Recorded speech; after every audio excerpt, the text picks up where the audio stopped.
Beleza, pessoal? Mais um vídeo pronto.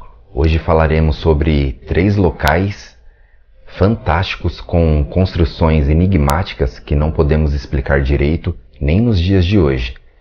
Tem muita coisa que ainda não sabemos e muita gente ainda também não conhece a nossa loja parceira. Ajude o canal compartilhando com os amigos.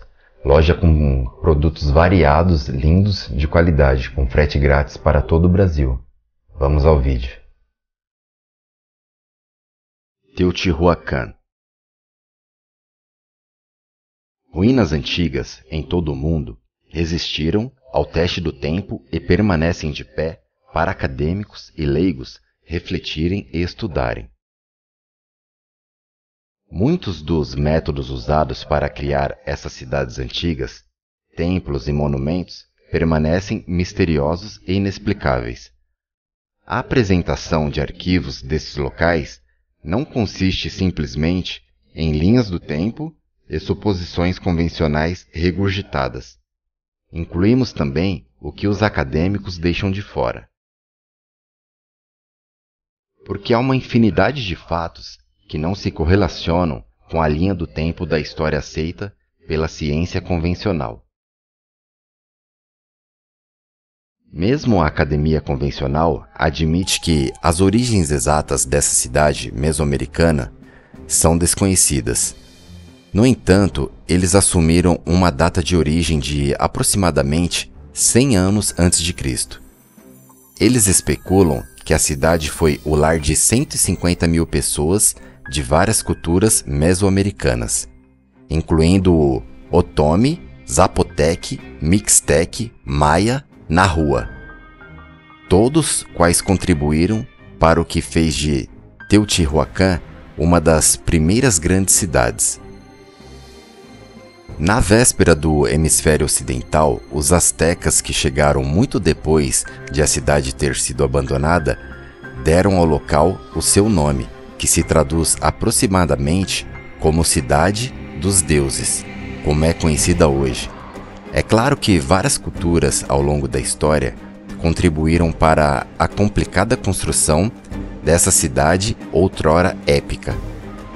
Mas como foi construída? Os arquitetos iniciais permanecem um mistério. O design avançado de Teotihuacan sugere que os construtores antigos tinham conhecimento não apenas de arquitetura, mas de ciências matemáticas e astronômicas complexas. E uma das coisas que é incrivelmente incrível e diferente de todos os outros locais antigos é o fato de que o layout dessa cidade, Teotihuacan, se assemelha a uma placa de circuito de computador, com 2 grandes chips de processador. A pirâmide do Sol e a pirâmide da Lua, como você pode observar, o layout das 3 principais pirâmides em Teotihuacan incrivelmente se assemelham a uma placa de circuito moderna com processadores. Este detalhe é exclusivo para Teotihuacan, e como muitos outros detalhes, só podem ser apreciados a partir do céu. É óbvio, até para os estudiosos tradicionais, que a colocação destes monumentos antigos não foi aleatória e teve influência geométrica, matemática e geográfica. Os pesquisadores também encontram inúmeras e notáveis semelhanças com as pirâmides do Egito, a Grande Pirâmide de Khufu em Gizé e a Pirâmide do Sol em Teotihuacan aparentemente tem aproximadamente a mesma base, quase 750 pés quadrados.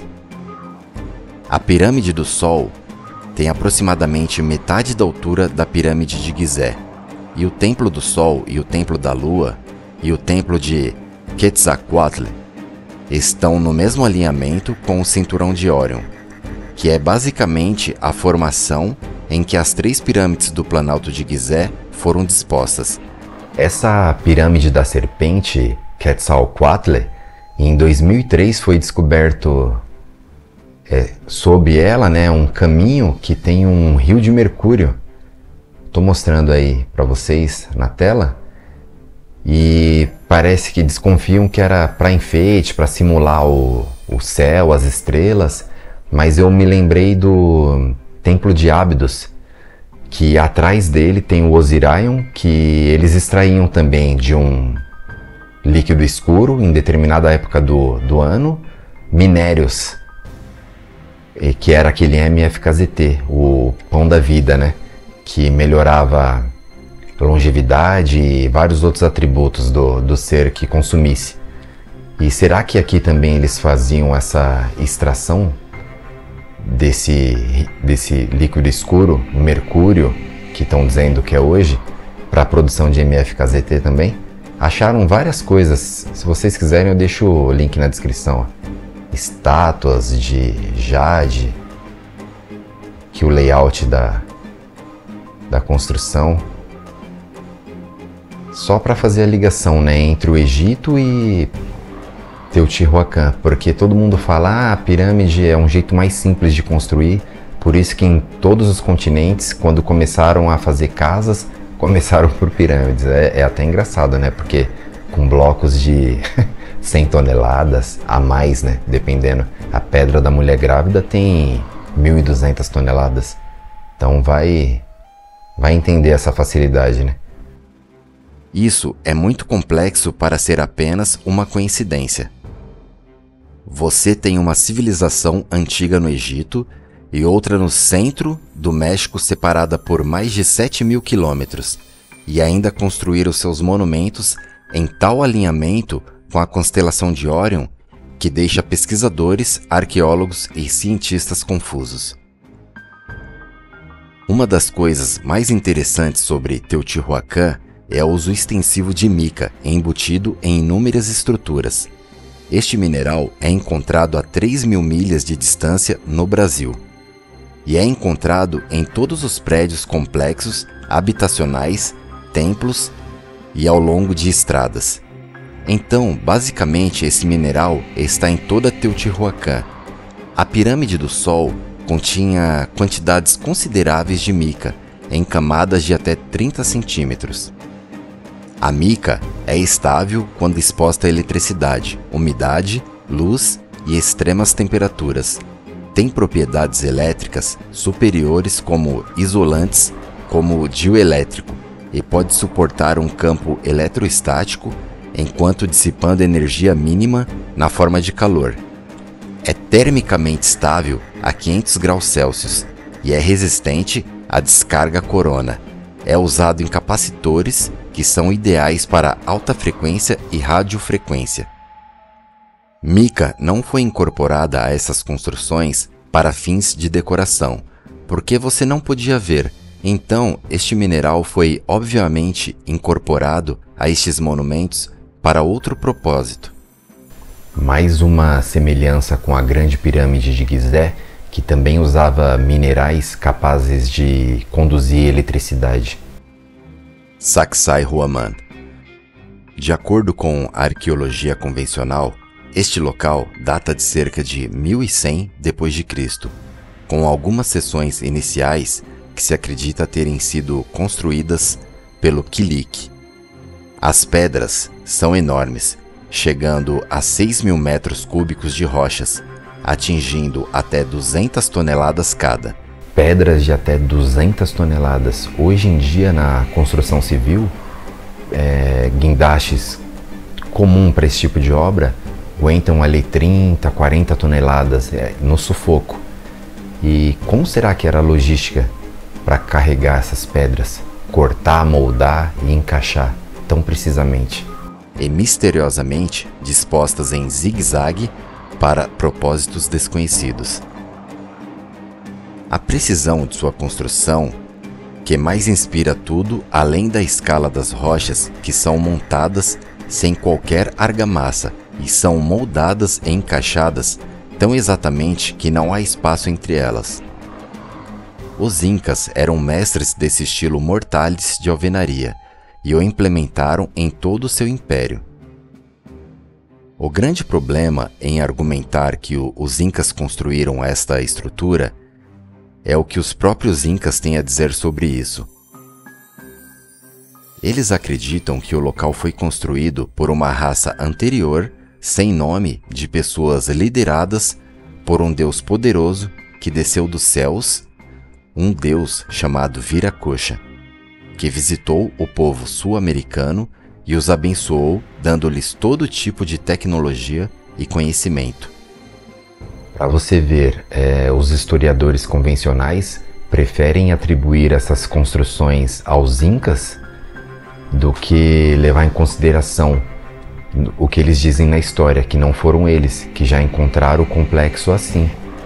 E o mais interessante, é a mesma história dos sumérios ou dos Elohim na Bíblia, dos indianos, dos devas. É sempre um Deus que vem do céu trazendo conhecimento, sabedoria, tecnologia, ajudando ao povo se desenvolver. Quer dizer, esses seres ou povos muito desenvolvidos viajaram pelos continentes e construíram ou deram conhecimento, sabedoria e ajudaram a construir. O que é muito interessante são algumas das características físicas do deus Viracocha, que o fazem se destacar da população indígena. Ele era muito alto, pele clara e cabelos brancos. Sacsayhuamán foi terminado supostamente por volta de 1508, dependendo de quem conta a história. Precisou de uma equipe de 20.000 homens trabalhando 60 anos, mas aqui está um mistério. O cronista Garci Lasso de la Vega nasceu por volta de 1530 e cresceu à sombra dessas paredes e, no entanto, ele parece não ter a menor ideia de como Sacsayhuamán foi construída. Ele escreveu que essa fortaleza supera as construções conhecidas como as 7 maravilhas do mundo, para no caso de uma parede longa e larga, como a da Babilônia, ou o Colosso de Estradas, ou as pirâmides do Egito, ou outros monumentos. Pode-se ver claramente como foram executados, convocando um imenso corpo de trabalhadores e acumulando cada vez mais matéria dia após dia e ano após ano. Eles superaram todas as dificuldades, empregando o esforço humano por um longo período. Mas está além do poder da imaginação entender como esses índios, não familiarizados com os dispositivos motores e implementos, poderiam ter cortado, vestido, levantado e baixado grandes rochas que parecem montes de colinas do que pedras de construção, e os colocou tão exatamente em seus lugares. Por esta razão, eles estavam familiarizados como demônios, que o trabalho é atribuído ao encantamento. Certamente, alguns desses 20.000 trabalhadores estavam por aí quando De la Vega era jovem. Foi todo mundo atingido por amnésia ou Sacsayhuamán é muito mais velha do que fomos levados a acreditar? Arqueólogos nos dizem que as paredes de Sacsayhuamán subiram 10 pés mais alto, que esses 10 pés adicionais de pedra forneceram os materiais de construção para as catedrais e casa dos conquistadores. Geralmente se admite que essas pedras eram muito menores do que aqueles monstros megalíticos, que permanecem na parte superior das paredes construídas, com pequenas pedras de forma regular. Foi a única parte de Sacsayhuamán que foi construída pelos Incas e terminada em 1508. Isso poderia explicar por que ninguém na época da conquista parecia saber como foram construídas aquelas paredes poderosas. Pumapunku, Bolívia. Arqueólogos tradicionais colocaram a criação deste complexo no século VI d.C. Eles argumentaram que o transporte das lajes de pedra, tão grandes quanto 131 toneladas, foi realizado pela grande força de trabalho do antigo Tiwanaku. Como essa força de trabalho transportou as pedras, embora essas teorias permaneçam especulativas, duas das propostas mais comuns envolvem o uso de cordas de lhama e pele, e o uso de rampas e planos inclinados. Nenhuma dessas teorias chegou a um consenso nas disciplinas convencionais, nenhuma delas muito convincentes. Talvez a característica mais interessante de Puma Punku seja os blocos em formato H, que foram construídos como se fosse de um template para se encaixar. A ciência convencional propõe que os blocos foram moldados à mão com ferramentas primitivas, que estavam disponíveis para as pessoas que viviam na área naquela época.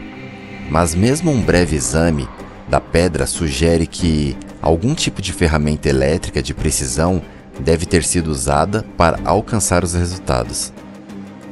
As pedras são cortadas com precisão milimétrica, com ângulos retos muito precisos, cantos de precisão afiados e furos suaves e esculpidos. Não apenas no redstone macio, mas também no andesito, que é um dos materiais mais duros do mundo. Você precisaria de um diamante para ser capaz de cortar com esse nível de precisão.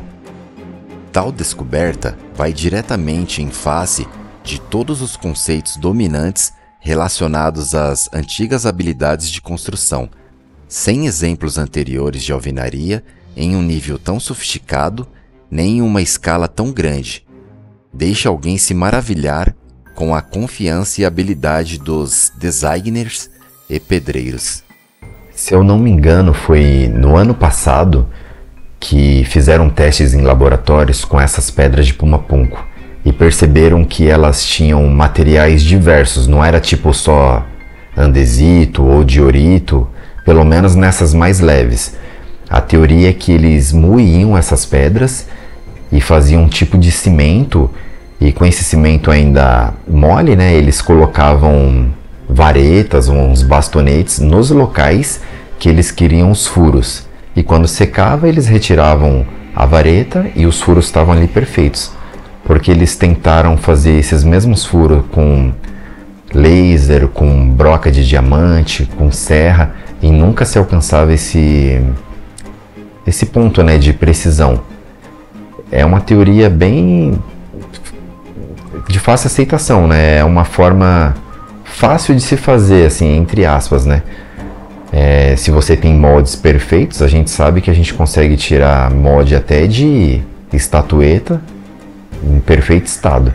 Mesmo assim, pedras de 130 toneladas tem o manuseio, tem o projeto, e fora que tem as pedras mais duras, né, que também tem esses furos e esses cantos completamente retos.